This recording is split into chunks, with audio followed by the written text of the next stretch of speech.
Well, welcome back to the channel. Yep, and it's that time of year. Hard to believe that we are already halfway through 2025. Hell, we're more than halfway through 2025. It is now July. So I thought I'd do a state of the collection and show you what's in the watch box, what I've been doing besides looking at timing bezels, which I didn't need to be timing, and adjusting bracelets and staring at the lume on my watch is like a raccoon wide awake at 2 a.m. But you know what? We're going to take a look at what's come into the watch box, what's left the watch box, and what has been collecting dust and probably should leave the watch box.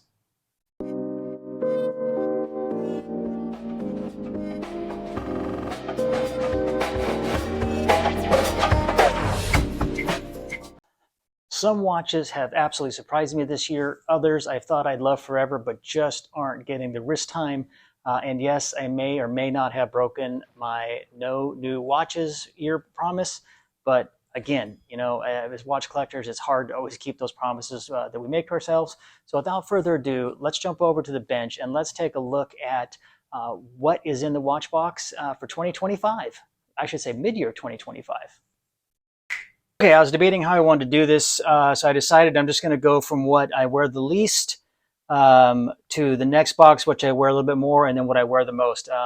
Not in any particular price range, and then I'll close it out with what's new to the collection, and then I'll briefly mention what has left the collection. So starting in the box I wear the least, this is my Aragon. I can't remember what this one was called. I want to say it was the Dive. Man, I can't remember the exact name. I wanted it because I wanted a pink dial watch. This is probably more of a salmon. It's a limited edition one. If you know Aragon, they're a great watch. I love the watch. I just don't wear it enough. You know, ceramic bezel, full loomed. I mean, everything's killer about it. NH35 movement, very, very inexpensive. Aragon's probably one of my favorite not cheap, but inexpensive Microbrands. But I just don't wear a lot of watch time on this one. I might sell this one. I haven't particularly decided. This is my Proxima that I did do a lot of wrist time because I'm still kicking around getting a Seiko Marine Master, one of the newer models. I like the price range that they're currently at. This let me feel for of what I really like about the Seiko Marine Master, if I like wearing that monoblock case, and I do enjoy the monoblock case, so I probably will be picking up one. I don't know if I'm going to offload this Proxima or not. The lume is incredible. The look is incredible. I just don't wear it a lot. My taste in watches has climbed in levels of watches that I wear, and I just don't know if I'll hang on to this one or not. My Bulova, as you know, watch my channel, I love Bulova. This is my Bulova Devil Diver. I sold some watches. I sold 5 watches previously, and I'll mention which ones those are. This was almost on the chopping block, but then I pulled it out of the box that was getting shipped off to a dealer that I sell a bunch of my stuff to, and I decided not to sell this one. I have not worn this at all in 2025, and I don't think I wore it much in 2026, and the old kind of rule is if you haven't worn it in a year, there's no reason in keeping it. But for some reason, I have this sentimental attachment to it, maybe just because I love Bulova. I used to have quite a few watches by Spinnaker. This is the only Spinnaker I have left. This one's called the Shipwreck, or they're called the Wreck, and you can just tell because the way it's all beat up. Bead blasted case, butterfly clasp. I wear this a lot when I'm in the garage working on cars or banging away on stuff in the yard because I don't worry about it getting scratched or dinged. I've probably worn it 3 or 4, maybe half a dozen times this year. Very inexpensive watch. I probably won't get rid of it because I wouldn't even be able to sell it for I think I paid $180 for it, so it's probably worth maybe $90. It is just a good, fun beater watch. A watch I will not get rid of. This was my first dive watch in high school. This is the Casio Arnie. He wore this I know he wore this in Kindergarten Cop, and there's another movie he wore this one in. But watch I wore in high school. I never, ever wear it anymore. I have it on a Cool Tropics FKM rubber strap, but I just don't ever wear it. I won't sell it just because of the sentimental value, but I never wear it. The Citizen Divers 200. I love this watch. I used to wear it a lot, especially in 2023 or 2024 when I got it. I have it on this really cool nylon green olive drab strap. I love everything about it. The bezel, the movement, the automatic movement lines up perfectly. Citizen is such a solid watch, and I have some Citizen Eco Drives I'll go over. I just don't wear it as much, but I just don't have the heart to sell it. It still has a soft spot, so I don't know. I think just because of the military connection, that's why I don't think I'll get rid of that one. The Citizen Fujibuso, I think I always pronounce it wrong, titanium. I've done a really good review on this one. I have it on a 60 style waffle pattern tropic strap at full FKM. I love this watch. I wore this quite a bit. I wore this on a cruise to Mexico last year. I just haven't worn it a lot this year. Fantastic, absolute fantastic watch. I don't know the long term on this one. If someone wanted to buy this and I got the right price, I'd probably sell it. It's just a great watch. I just don't know why still not ready to get rid of that one. The very first watch that I got into automatics because I wanted a Rolex Submariner Kermit, and this is the closest thing to it at the time. Now I know about Invicta, and everybody has their opinions about Invicta. I will never get to this one just because it was my very first automatic, and it's what really got me going down the collection hole of watches. And I just really enjoy this watch. I never wear it. It's just too big for my wrist. It's just, you know Invicta. They're honking beasts. I'm not big on the Invicta on the side or the Grand Diver, but it's just a great watch. So it holds sentimental value, and I'll never get rid of it, and it's probably worth 30 bucks. A watch my wife got me is a dress watch back when I was in corporate, when I was looking at corporate life. It's a quartz chronograph called Grand Franc or Grand Franc. It was about 175 bucks. You can tell I didn't even get the things off the stickers. I used to wear it a lot for work. I don't wear it that much anymore. I won't get rid of it because my wife bought it for me, but I just don't wear it. I do it around the holidays on occasions, but I just don't wear it a lot. I like the clasp. I like everything about it. I have the stem pulled out so I don't run the battery down, but I will not give it to this one for sentimental reasons, obviously. My Marathon Davidovin, the Israeli Special Forces, I can't think of the unit now, 132, 162, made by Marathon for them, composite case. I have it on a watches espionage hook and loop strap. I dig this watch. It's quartz. It's very, very cool. I like the watch. I hardly ever wear it. I don't know why. I know why, because I have much nicer watches that I enjoy wearing. And I have another Marathon that I wear quite a bit. But I'll probably never get rid of this just due to the nature of the watch, the background, the military connection.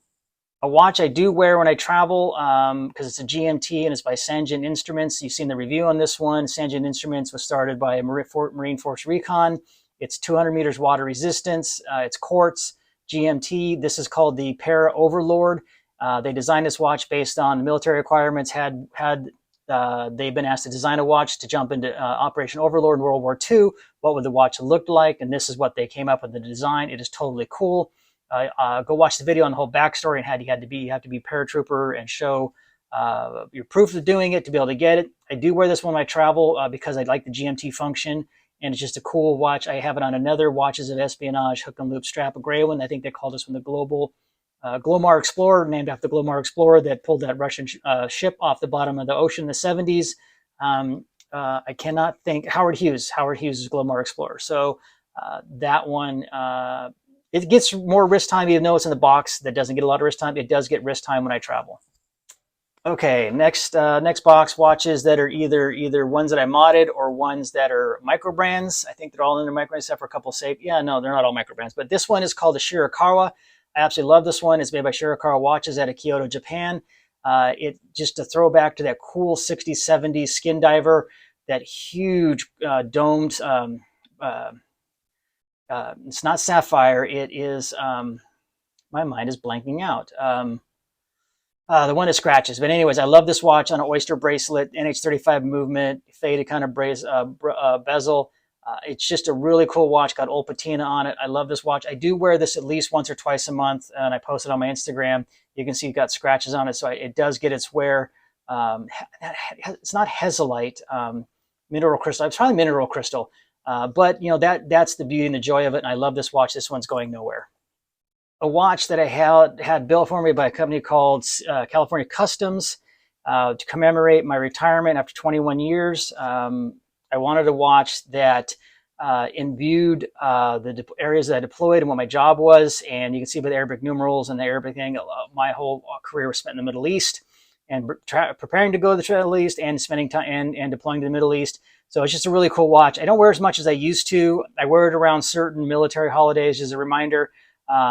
It's really, really cool. I really, really dig it. There is another watch though that I bought that was to commemorate, higher end watch that I bought to commemorate my retirement from the military. that watch is going nowhere. This was my first true mod build. This is not a real Seiko dial. This is a non-OEM dial, but it's based on a 62 Moz case, gunmetal case, gunmetal clasp. I got everything through the Namoki mod. I absolutely love this watch. I built it, and it's totally cool. It's green. It functions great. I just don't ever wear it. I'll never sell it because I made it and I built it. Maybe my son will want it one day, but I'll never get rid of that one. This one I built because I love the Yachtmaster by Rolex that has the jeweled bezel on it, but that watch is like 400 G's, and this cost me like $400 to build. So I have a roll goes case. I used to have it on an FKM rubber strap that looked really, really cool, Yachtmaster style strap. Then I put it on this rose gold band, and it even blinged it out more. I just love blingy watches. So it's really cool. I mean, to the point that it's blinged out. Even on the back, I blinged it. It's got a rose gold rotor, so it's just a really cool watch, middle class. That I was modding watches for a while, and I really enjoyed it. And so I built this one. I do wear this one probably more around the holidays, but I definitely do wear this one for sure. Very first dive watch when I was first in the military that I bought, this Citizens Eco Drive Divers 200. Depth gauge, depth meter, chrono. I've had this thing, God, well over 20 years, probably pushing 30 years. I love this watch. I'll never get rid of it. It's got that 90s vibe. You can totally tell by the bezel. It's got lots of scratches. I don't know if you can see the scratches on the crystal, but it is well worn, well loved, and well taken care of. I don't wear it as much as I used to, but it's not going anywhere. My Bulova Lunar Pilot, another watch by Bulova I love. I don't wear this one a lot. It's rather big on my 6¼ inch wrist. I might sell this one day, but the resale on these is terrible. I still enjoy it. I probably will put it on once a year. This one I called the Seiko Sea Monster because I wanted a Omega Seamaster 300. So I modded a Pagani to see if I liked the feel, the look of the Omega 300 Seamaster before I bought one. And I absolutely love it. I do not wear this one. I will not sell it because it's not a real Seiko. It's a modded watch. I'm not going to sell these type of watches. I will hang on to it. Maybe my kid will want it because now I do have a real Seiko. Now I do have a real Omega Seamaster, which I'll cover here in a second, but I'll hang on to this one. One of my all-time favorite watches. This one's by Spinnaker called the 50 Phantoms. I wear this all the time through the month of October, obviously because of Halloween. All the ghosts glow. The bezel is glass. It's just got that classic goth vibe to it. I absolutely dig the ghosts. And on the back, let's see if I can. I've got on a blue shark. I think this is blue shark. FKM rubber. Well, I'm not going to be able to get it off. Oh yeah, I can. You can see the rotor is a ghost on the back. I think that's just totally cool. I love this watch. I'll never get rid of it. I had to get on a waiting list to get it when they first dropped them. Now, I know they've dropped a few since then, but I prefer this one over all of them. My Glycine Sub GL083, another FKM. This one's on a Zulu diver strap. I love Zulu diver, expensive straps, but the quality, the feel, the look is awesome. I had kicked around selling this one. Swiss watch. Everybody knows that Invicta owns Glycine, and they've left Glycine alone, which everybody was concerned they weren't. I wasn't going to do that. I like this watch. I love this watch. It gives me that cool 60s, 70s vibe. I dig on it. I thought about selling this one. The bezel action is awesome. Alignment is perfect, but I haven't. So I don't know. I'm on the fence again. I don't know. I just kind of have an emotional attachment to it. The watch I wore a lot of my last half of my military career from 2012 till I retired in 2022. This is my Seiko 5 40 millimeter. This one I wore in garrison. I never really wore this one in the field. I wore it during training, but I wore it in garrison. I wore it to training classes. I have it on a airborne style strap, but it's not a true airborne style strap. And this watch has been great. It's automatic. I love this watch. I've got a ton of use out of it. I will never get rid of it because it was with me for part of my military career. I'm going to grab my Eco Drives real quick. This was a watch my wife bought me on a cruise back in 2005, what I would consider one of my first real serious watches. This is the Citizen Eco Drive. I can't remember what they call this. Something 2000. I can't remember the exact name. I wore the heck out of this one. Built an alarm clock, chronograph, Eco Drive. I had the crystal replaced. I had a big chip out of it. It is a chunk. It's very, very chunky, very, very heavy. I do wear this a couple times a year, just because I have other watches I love, but I'll never get rid of this one because of the sentimental value. This one I considered kicking around and selling it. The Citizen Eco Drive. Oh God, what the hell was this one called? My mind is completely blanking on what this one is called, but it's their big honkin' dive watch. I can't remember what this one is called. So if you remember, put it down in the comments. I have I live in Arizona, so I have screens up on my windows right now. So because of the summer, and you can see it's blocking a lot of the light. I dig on this watch. It's a lot of fun. I wear it a ton. I used to wear it a ton. I don't wear it as much as I used to. I probably should. I got a feeling if I don't wear this in another year, a couple more times, I probably will sell that one. The good old Seiko Arnie. I have never getting rid of this one. I have this one on a Watches of Espionage hook and loop strap, tan. It just looks perfect. It looks killer. I love this watch. I don't wear it a lot. I had it up there upside down. I don't wear it a lot. I probably wear it once a quarter, but I won't get rid of it because I just dig it for the movie value of it. Another Eco Drive that I absolutely love that I will never get rid of is the Citizen Eco Drive Divers 200 Titanium. The entire watch is titanium. The bracelet is titanium. The case is titanium. The bezel is titanium. It has to be the lightest watch in the world. The Cyclops is under the glass, which I think is totally awesome, like on the Devil Diver. It's a GMT and it's a diver's watch. I mean, you're getting all the functions, and you have a diver's timing bezel, GMT. It clicks all the boxes. I love this watch. This is another one I do take with me when I travel. I used to wear this one all the time before I got the Sanjin. This one is just awesome. I love it. And this is a true GMT, just like the Sanjins is a true GMT. So when I undo it, I move just the hour hand to set the time. Now I don't have to redo the whole thing, and then I can move it independently. So that is my Seiko Eco Drives. Okay, last box, and then the few that are new to the collection. This is my SKX 009. I will never get rid of this one. This was given to me by my wife and my son on Father's Day of 2017. And I just had it serviced, and he was like, we can put a new movement. I was like, nope, I want the 2S, I want the 7S 2J or 72SJ in it. I want the original movement. I love this watch. You see, it's already going. It's the old Seiko shake, and away it goes. I don't wear it a lot. It's on the Jubilee bracelet that originally came on. I think he polished it for me. I will never get rid of this one just because of the sentimental value, and it's crazy what these go for now that they're not making them anymore, but I will never get rid of my Seiko. This watch came into the collection last year. This is my Frederic Constant High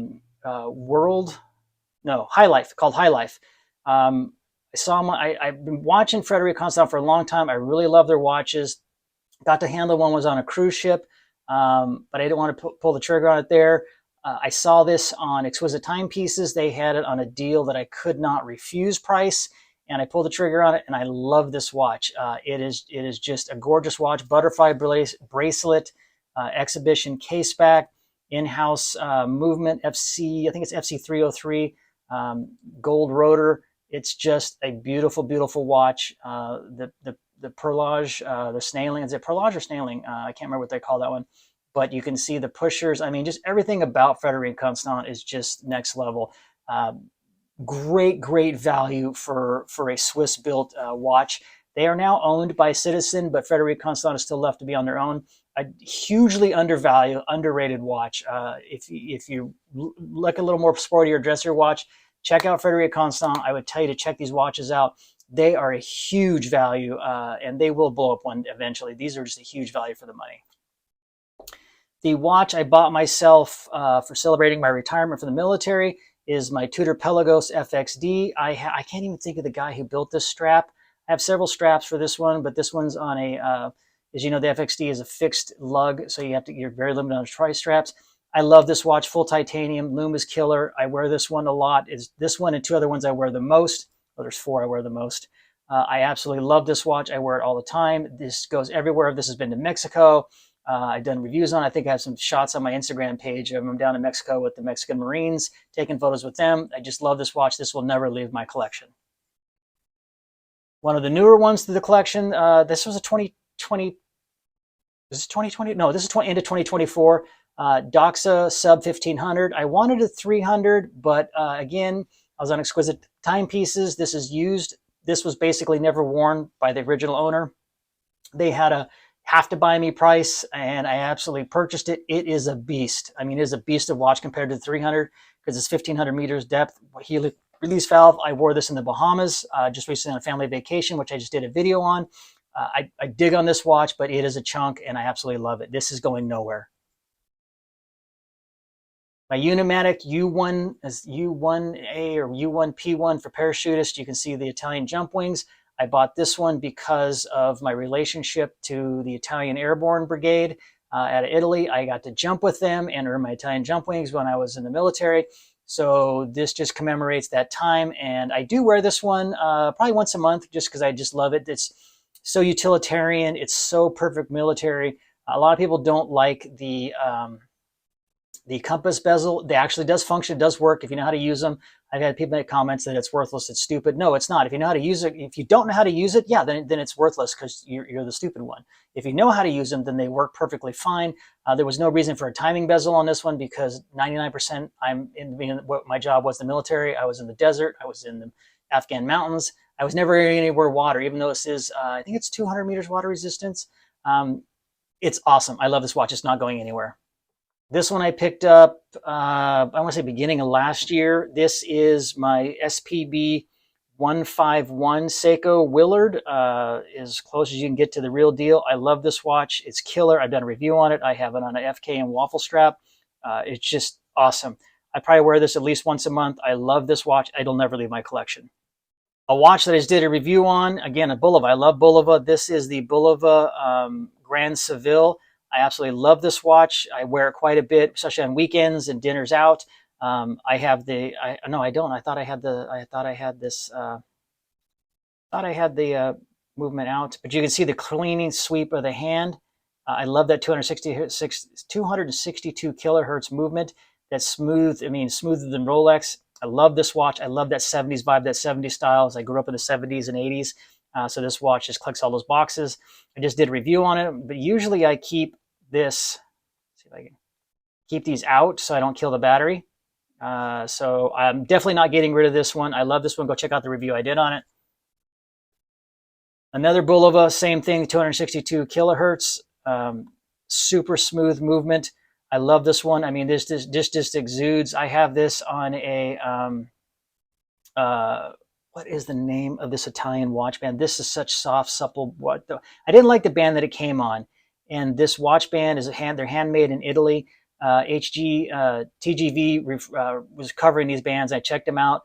They're not cheap, but they're not overly expensive. They are just, it's like lambskin. I mean, it's just so super nice. It's comfortable. It has that 70s vibe, that gold, that butterscotch style. I absolutely love this watch. This one is an evening and weekends watch. So this one's not going anywhere. I would tell you to check out Bulova. They're putting some good stuff out. A watch that I was seriously considering selling and almost pulled the trigger on, but didn't, was my Squale or Squall, whichever you want to pronounce it, 1521. I ended up taking this to the Bahamas. I did a review on it.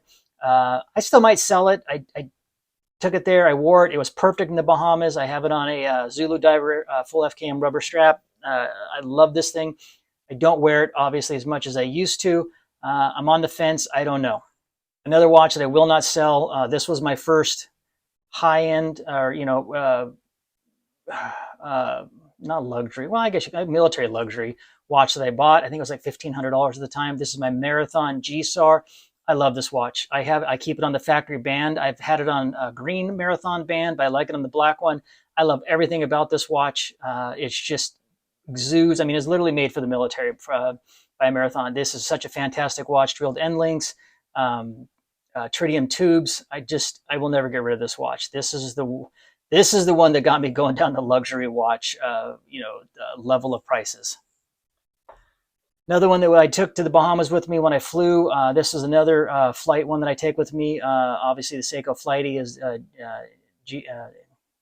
TGV likes to call it. I just call it Seiko Flightmaster. I love this watch. This was a reissue. You couldn't get these for a while, and then Long Island Watches had these on sale for they had them available for like $425, and I jumped on one. I was trying to buy one through Japan JDM. The imports and everything a few years back was going to be too ridiculous. I have this on a cool elastic tan strap. I literally wore this when I flew to the Bahamas, and I wore it when I flew back. I love this watch. It is not going anywhere. Another watch that commemorates my time in the military is this Seiko. I cannot remember the nomenclature. It's like J121K1 or 21JKJP. I can't remember. But full numeric dial, full Arabic numeral dial, Arabic day date. I wear this one not as much as I used to. I have this one on a Watches of Espionage dark brown leather strap. I love this watch. It's very comfortable. This is your Seiko. I can see if I can read it down there. I don't have my glasses on. The 2SJ, or I can't remember the exact name of it, but I love this watch. I'll never get rid of it. You can still pick these up on Joma Shop for like 150 bucks. One of my favorite watches is probably one of the least expensive ones that I bought. The two newest watches to my collection, and I have not done a review on them yet, is my Omega Seamaster 300 amp professional green dial, ceramic bezel, ceramic dial, laser etched, exhibition case back, just absolutely gorgeous, coaxial movement. I absolutely love this watch. Adjustment on the clasp. This watch gets alternating wrist time with the other watch I'm going to show you here in a second. I will never get rid of this watch. I absolutely love this watch, and this is one of those watches that either you love the watch or you don't. And I absolutely love this watch. The green dial is absolutely fantastic. So I literally just wore this one yesterday, and I will not be getting rid of this one. I will be doing a review on it. You can see the scratches on it. I wear it a lot. And the last watch that just came into the collection, but this is not one that I purchased. This was a gift from my wife and son for Father's Day. The last two watches I bought, we have a pretty good relationship with an AD, and I want to say it was like 20% off on this one, and this one was almost 20% off.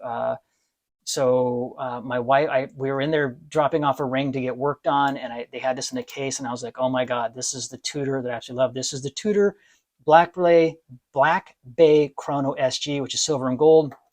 This part here is solid gold, and then these are gold wrapped through here, and then these are solid gold, and then this trim around here is gold, and the inlay is gold. Hence the S&G silver and gold. This is not, the other parts aren't silver. I will do a full review on this one. I absolutely love this watch. It's just, I saw that and I was like, oh my God. And then my wife and son bought this for me for Father's Day, gave it to me. I probably only cried 3 times in my life when we got married, maybe 4 times. When we got married, when my parents passed, when my son was born, and when they gave me this watch. This is one of my most prized possessions. I will never get rid of this one, but I will be doing a few review on it. So that is all of my watches on the state of the collection. What has left the collection is the watches that have left my collection are the Tissot C-Star 1000 I sold, the Seiko SSK003 I gave my brother-in-law because he does a lot of traveling, the Erebus Origin, I just didn't wear it at all, and the OVD underwater design one, that was the bright yellow one that had all the, not bright yellow, but it was yellow. It was like a fluorescent yellow. Really, really cool. It was a Kickstarter for them. I just never wore it. So I sold all those, and I'll probably sell off another 4 or 5 this year because obviously there's watches I have my eyes on. But let's go back over and wrap this up. Keep this video as short as possible. So that is the 2025 mid-year state of the collection. So what's next? Honestly, I'm eyeing a few pieces, maybe something from Panerai, maybe a left field Microbrand, or maybe, just maybe, I'll try to do what every watch collector says they'll do, but never does, and that's slow down and just enjoy what I have, but no promises. So that's where the collection stands mid-year. A little evolution, a little pruning, a lot of appreciation for the watches that stuck around, but enough about me. I want to hear from you. What's your favorite? Put it down in the comments. What's in your collection? What's staying? What are you getting rid of? What are you looking to get rid of? As always, stay safe. Have a great weekend. Do what's right. Be kind to others as you don't know the battles they're fighting. Hit that thumbs up.